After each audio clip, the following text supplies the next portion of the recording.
What's up, guys? It's Coach Nate. Today we're going to be talking about 10 advanced strength training tips. Buckle up. Here are the 10 things we're going to discuss. How many days per week you should work out, the basics work, quality over quantity, RPE, treat everything as if it were heavy, breathing, rest plenty, how you should feel post-workout, shoes, and protein for better progress. Let's dive in. Number 1, how many days per week should you work out? Steel strength training was built on the idea that working out 2 to 3 days a week is really all that you need to be lean, strong, and healthy. This isn't just some theory. We've seen it proven time and time again with well over 500, probably over 1,000 clients at this point. So you need to know your goals before you determine how many days a week you should work out. So is your goal to just be generally lean, strong, and healthy? Or is your goal to maximize muscle, strength, or performance? Look, if you're a bodybuilder, a power lifter, a strength athlete, an athlete of any kind, and you're training for your sport, then you're probably going to want to train more than 2 to 3 days per week. You're probably going to want to train 4, 5, 6, maybe even more workouts per week. But if you're just the everyday man or woman, like most of us, even like most trainers, and you just want to be lean, strong, and healthy so you can do the things you love with the people you love, 2 to 3 days a week is fantastic. And in fact, really 2 days a week is all you need for that. The beauty of strength training is a little bit goes a long way. Now, again, if you're a bodybuilder, powerlifter, an athlete of some kind, and you're training more, you're only going to train more if you want to maximize your progress. And side note, I'm not talking about maximizing fat loss. You can maximize fat loss, in my opinion, even easier with training fewer days per week. The reason being, I think it's easier to eat less when you're training less. And when you're training more, you're going to have to give your body more fuel, more support, so you can fuel and recover from those workouts. So you have to remember, with fat loss, if you're trying to maximize fat loss, which is something a lot of our clients are trying to do, fat loss is primarily a function of nutrition. And we strength train not necessarily to burn a lot of calories, but to be healthy, to build muscle, to maintain or even increase our metabolism. All right. So again, if you're an everyday man or woman, 2 to 3 days a week is all you need. Now, the basics work. It's important to remember this. There's no reason to reinvent the wheel. That's why, the basics are the best exercise. And that's why at Steel, we coach basically the same 15 or 20 movements over and over and over again. And we've gotten very good at teaching them. Our clients get very good at doing them. And that's why they get great results in a safe and effective way. So in terms of your workouts, you should do full body or alternate between upper or lower body workouts. There's not really a need for body part splits. It's rare that you need to, chest and triceps, back and biceps, legs and abs, things like that. There's a time and place for that, but for the everyday man or woman, it's just not necessary. Full body or alternating between upper body and lower body workouts. The majority of your workout, greater than 50%, maybe even greater than 80% of your workout should be compound movements. These are movements, big exercises that use multiple muscle groups at the same time. Think squats, deadlift, bench press, push-ups, pull-ups, rows, things like that. Next, you can finish your workout with some isolation movement on your arms, biceps, triceps. You can do some abs, you can do a little glute work, shoulders, things like that. But the vast majority of your workout should be spent on the compound movements. Next, number 3, it's important to remember that quality is greater than quantity. And here's my statement.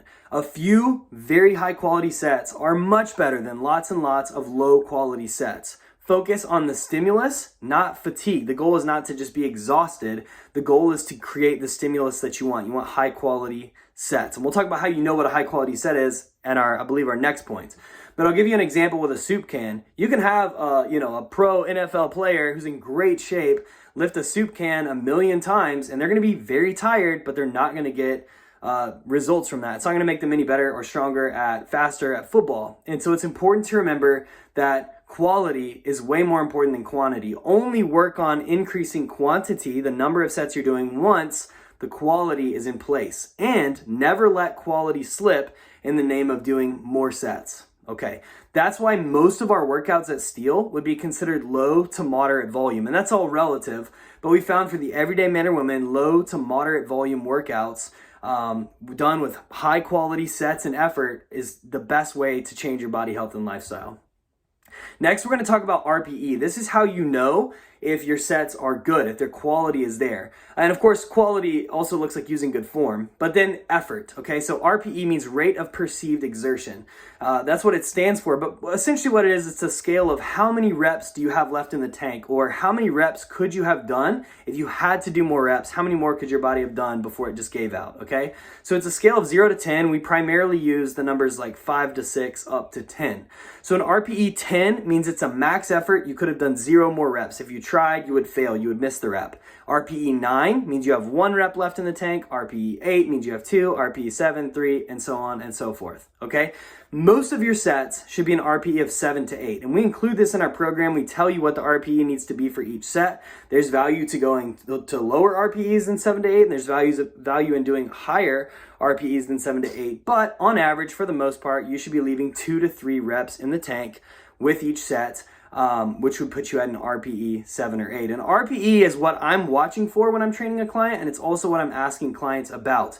You know, how many more reps could you have done? I want to know, did it feel hard? Did it feel heavy? But I'm more concerned with how many more reps could you have done? And that's what I'm looking for, and that's what I'm asking clients about. Next, we want to treat everything as if it were heavy. Number one, it's going to prevent injury because there's just a respect with which you approach the bar, okay? You want to approach the bar, even if it's an empty bar, you want to approach the bar with respect because it's going to prevent injury. Also, when you treat everything like it's heavy, practice makes perfect. When you practice being explosive, controlling it down and exploding up, whether, regardless of what movement it is, then it's going to ensure that when the weights do get heavy, you are continuing to be explosive. And so you're going to get the most out of those sets. You're going to be able to perform the best, create the best stimulus, and get the best progress. It's also better for warm-ups. You take 2 people who go through the exact same warm-up, maybe they start with an empty bar and they add a 10 on each side, a 25 on each side, etc. as they approach whatever weight they're going to be working with for their working sets, their main sets. But you take somebody who's just kind of lollygagging, they're lackadaisical, just kind of, moving the weight nonchalantly versus somebody who, even with the empty bar, controlling it down, exploding up, controlling it down, exploding up, it's going to turn on the nervous system. And strength, it's not just about the muscles. Strength is strength is your body's ability to use the nervous system to engage the muscles to be able to lift a weight. And so what I mean is, your nervous system starts in your brain, runs down your spinal cord, out to the muscles, and those nerves are sending signals to the muscles to fire. If you are controlling the weight down and then exploding, you're kind of engaging that nervous system. You're turning it on more, and because it's turned on more, your performance is going to be better. So again, you take 2 people going through the same warm-up, but one of them is nonchalant, okay, and the other one is being very intentional and focused with their movements. That person is going to be able to perform better on their main sets, okay? So, and the last thing, something to remember, something I've observed is people get hurt in and out of the gym almost always doing dumb stuff with light objects, being careless or being stupid with light weight. It's very rare. It's extremely rare that I see somebody get hurt with a heavy load, which is surprising. It's counterintuitive. You would think that people are going to get hurt with heavy loads, but that's not the case because people, they treat heavy loads with the respect they deserve.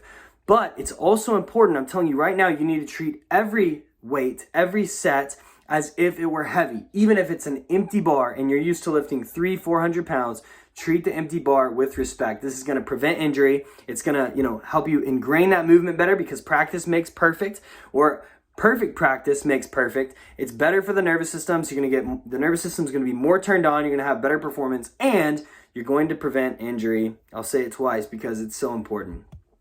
Next, we're going to talk about breathing. Now, there's 2 ways to breathe. The number one thing here is that you do breathe, okay? Clients will come in and they're often holding their breath. That's the first thing we work on with clients is just breathe. I don't care how you breathe, but just make sure you're breathing during your sets because I don't want you to pass out and end up on the floor. All right, once we've gotten that out of the way and you are breathing during your sets and you're moving well, once you understand the movement, then we're going to talk about breathing. Now, there's 2 big ways you can breathe. Number one, this is more of an advanced one, which is holding your breath, not for the whole set, but for each rep. And so what you do is you get a big breath at the start of the movement, you hold it, you brace your abs, kind of like you're constipated, or like somebody's going to punch you in the gut, or both. All right, big breath, hold it, bear down, brace your abs really hard, control the movement, explode up, breathe out, okay? That's holding your breath, okay? Big breath, brace. This is fantastic if you're working on heavy lifts, your big compound movements, squat, bench, deadlift, things like that, especially if you're doing, lower reps, very heavy loads, if you're maxing out, or if it's just a high effort set, 3, 4, 5, 6 reps. Holding your breath for each rep is a great way to keep you safe and maximize performance. And I can make a video on this later, but the whole thing is, if you get that big breath and you hold it, your core is way tighter. There's a lot more pressure in the abdomen. That's going to keep you safe and strong during your set. Now, if you're somebody, maybe you've got super high blood pressure, or, you're just generally trying to be lean, strong, and healthy, and you don't really see a need to try to eke out, max performance from each set, then another way you can breathe is just breathing in on the descent and breathing out on the way up. So they're kind of squat. You breathe in, control it down, blow out on the way up. Or on a bench press, you get a big breath on the way down, breathe out on the way up, okay? But breathing is something, it's very important, but it's more of an advanced technique, hence being in this video, advanced techniques for strength training. It's more of an advanced technique because in the beginning, you want to make sure we're not worried about the breathing so much as we are just, are you breathing in some way, shape, or form, and are you doing the movement right? Once you've got that down, then you should focus on the breathing because it will increase performance and keep you safe. And I mean, seriously, people are shocked at how much of an increase in performance and just general safety and how stable they feel during the movements they get from working on these breathing techniques. Next is to rest plenty, all right? This is a strange concept for new clients at Steel, but we generally take 2 to 3 minutes between most sets. Now, there are times where you need to take more than 3 minutes, believe it or not. There are times where you want to take less than 2 minutes, which is what most people are accustomed to. But it's important to remember that faster is not better. The more you rest between sets, the stronger you'll be on that set, which means you'll stimulate the body more when you do your next set, which means you create more progress. In fact, people who are really serious about this, trying to maximize their strength, they will often take 3, 4, 5, 10 minutes sometimes between sets. Now, look, we're not pro athletes. We're not trying to maximize every ounce of, progress, and you don't want to spend 4 hours in the gym. So 2 to 3 minutes will suffice. But I promise you, if you're used to resting 30 to 60 seconds and you start resting double that, double to triple that, 2 to 3 minutes, you'll see a huge difference in your performance in the gym and the progress that you make. It's also important to remember that strength training is not cardio. You do get a lot of cardiovascular benefits from strength training, but it's important to separate those two if you want the best of both worlds. You want to, when you're strength training, we're lifting for strength, muscle, performance, rest plenty, high quality sets, and then when you're doing cardio, do cardio so you get the cardiovascular benefits. But if you try to mix the two, I just don't think you're getting the best of both worlds like it's often claimed. You will get more out of doing separate strength training and separate cardio workouts. Now I want to talk to you about how you should feel post-workout. This is also a strange concept for clients. Most people don't understand how to make great long-term progress in the gym with their fitness, and quite frankly, this is true of a lot of new trainers as well. And so, new trainers and especially just everyday men and women trying to get healthy and fit, they don't really know how to measure if their workouts are good. So the only thing they have to go off of is, am I working hard? Am I fatigued? Am I exhausted? When you've got 10 years of experience like I've got, when you've got the experience that my team has, you understand it's all about, today is just lay the next brick. And by the end of it, you've got a huge house that's amazing, okay? The house being your fitness. But today, it's not about having just this insane Instagram-worthy workout. It's just about lay down another brick, and each workout builds on the next. So the goal is to get a little bit better every day, every week, every month, every year. When you understand this, you understand that you don't need to. In fact, you shouldn't just destroy yourself every time you go to the gym. But it's a big mistake that people make. They think if I'm not exhausted, super sore, then I'm not making good progress. And it's not true. In fact, that very well may be one of the big reasons you haven't been making the progress you want, because you're doing too much and doing too much of the wrong things. Remember the whole quality over quantity thing? Yeah, good thing to remember. But here's the deal. When you leave your workouts, let's talk about fatigue, soreness, and motivation. In terms of fatigue, you shouldn't feel like you did nothing. If you feel like you just walked through a park and did nothing, then you didn't train hard enough. If you feel absolutely exhausted the rest of the day into the next day, you've done too much, okay? So there's like a sweet middle ground. You want to feel like you've trained, you're maybe a little tired the next 30 minutes out of the gym, but then you actually end up if anything, your energy levels are a little bit higher throughout the rest of the day. That's generally how you want to be feeling. In terms of soreness, what I tell people is soreness is not really a good gauge of progress. You can go through months and years of training and not be terribly sore, hardly ever be sore, or maybe just a little bit at a time, and make incredible progress. At the same time, you can follow programs where you're sore all the time and you don't make a ton of progress. So in general, how sore you are is not a good gauge of progress, but as a general rule of thumb, if you're sore all the time, you're probably not doing something right. You're doing too much variety or too much in the gym or both. If you're never sore at all, you're probably not training hard enough or doing too much of the same things. But generally, a little bit of soreness, you're probably right on track. Next, motivation. If training, if your workouts leave you exhausted and they make you not want to go back to the gym, you're doing too much. It's important that we protect your motivation. And I think this often goes along with the soreness and fatigue. If you're super sore and fatigued after your workout, your body probably has a way to protect you, is going to make you feel unmotivated to get to the gym again. So it's important that we keep the fatigue, the soreness in check, and then that will ideally ensure that your motivation stays high. So when you leave the gym, you should be a little bit fatigued, but have higher energy levels the rest of the day. You might be a little sore, you might not. You might be really sore every once in a while, but it shouldn't be too much. Except when you first start. That first week is brutal. No matter how you slice it, that first week is going to be rough, which is why we ease people in very, very lightly, very slowly. But anyway, next is motivation. You should be feeling nice and motivated to train again in a day or two after you've worked out. Okay, shoes. This is a very advanced topic. This is how we know that you're serious about strength training when we start talking about shoes with clients. This is not something I touch on with new clients. We just want to get you in the gym, learning the movements, having a good time, getting you those small wins. But at some point, we're going to have a conversation about shoes because shoes will be a limiting factor both in your performance and your safety. And we want to make sure that you are safe and strong. Okay, when you first start, again, it's not that big of a deal, but as you get, as the weights get heavier, as you get stronger, you've got to switch from a tennis shoe, which is soft and flat and gushy and made to give you comfort and support as you walk and run throughout the day. That's great throughout the day. But when you're in the gym, that's not what you want because it's kind of like squatting in those shoes is kind of like squatting on a bed. It's just like you're not going to be able to do the best squat, and it's unsafe. Think about it.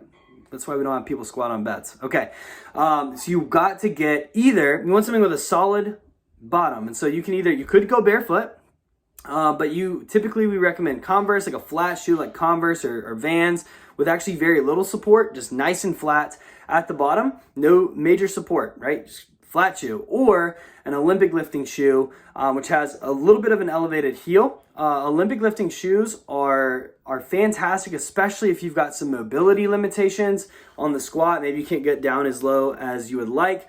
We're going to work with you to make sure that we can fix that, but having that slightly elevated heel will help with that. That being said, getting a flat, hard shoe like an Olympic lifting shoe or like a Converse or a Vans is going to make a huge difference in your performance and your safety in the gym. And it sounds crazy. Most people think it's crazy. But once you go to this type of shoe, you will never, ever, ever, ever, ever want to come into the gym with tennis shoes ever again. I promise you that. Every single client we've had switch to a flat shoe or an Olympic lifting shoe has told us exactly that. And it's true. It's going to be a total game changer for your squats, your deadlifts, and all your leg work. All right, the last thing, we're going to talk about protein for better progress. So we know that nutrition is key for making the most of your workouts. Now look, the cool thing about working out is that even if your nutrition is garbage, you're not getting enough protein, you're not doing what you're supposed to be doing with nutrition, you're still going to get a major benefit just from working out. So people mistakenly think like, oh, well, I'm not super motivated to do anything with my diet right now, so I'm not going to start strength training. This is bad. This is a bad idea. Like, yeah, you're going to get more out of you're going to get better health and fitness and strength benefits by dialing in your nutrition. But even if you don't, strength training alone is extremely beneficial for you in all those areas. Now, that being said, if you want to make the most out of your health and fitness and your workouts, getting protein is one of the most important things that you can do. Protein is going to help both fuel your workouts and help you recover from the workout. So if you think about it like this, your workouts are stimulating. It's telling the body, hey, we need to adapt. We need to change. We need to get healthier. We need to get stronger. We need to get in better shape, have better endurance so we can keep up with these workouts. But the protein is like the building blocks that the body can use to build muscle, repair the muscle faster between workouts. All right, so if you want to get the most out of your workouts, it's important that you get enough protein. Now I'm going to give you 4 targets for women, 4 targets for men. And these are just a starting place, a frame of reference. These are not, set in stone. Your protein requirements are going to vary greatly. Every individual's protein requirements will vary greatly from person to person, but here's a good starting place. On the low end, the absolute minimum amount of protein that women need to be getting every day is 60 grams. Every 20 grams that you go up from there, it's going to be a little bit better. So 60 grams is like bare minimum. If you're like getting 30, 40 grams, you've got to get up to at least 60, okay? Very good idea for, again, health, fitness, recovery, all of it. You just need to be eating 60 grams a day at least. Next, if you go to 80, that's a pretty good bump. If you're doing 80 grams a day as a female, you're doing pretty good. If you do 100 grams a day, you're doing really good. Like, I would say that's pretty close to optimal for the vast majority of women that we're working with. And if you're training a lot, you're super serious, 120 grams might be as close to optimal as you're going to get. Now, again, there are some instances where people are going to need more protein, but we're not working with athletes. We're not working with people who are trying to maximize things in the gym. There are other places you can go to train for that. In terms of just getting, pretty dang good results without revolving your whole life around your nutrition and the gym, if you're getting 100 grams a day, you're doing fantastic. So 60 at a bare minimum, 80, 100, and then 120 if you really want to shoot for the moon. And then for guys, 80 gram minimum. Same thing I was saying to the ladies. If you're not getting 80 grams, you've got to get to 80 grams a day, okay? A bare minimum, 80 grams a day. If you get to 100, you're doing pretty good. 120, I'd say you're doing really good. 140 plus, you're doing fantastic, okay? So if I could have it my way, clients coming in, I would tell them that third number. So women, if you could get 100 grams a day, guys, if you get 120 grams a day, that is fantastic, okay? But at the very least, get the bottom amount. I've seen people make huge jumps in how fast they're progressing by increasing the amount of protein they're getting every day. All right, we're gonna wrap it up. We just talked about how many days a week you should work out, the basics work and why you need to focus on them, the idea of quality over quantity, what RPE is and how to use it, why you should treat every lift as if it's heavy, how to focus on your breathing, why to get plenty of rest between sets, how you should feel after your workouts, what type of shoes you should wear, and why and how much protein you need to make the best progress. I hope this was valuable. I hope you enjoyed these 10 advanced techniques for strength training.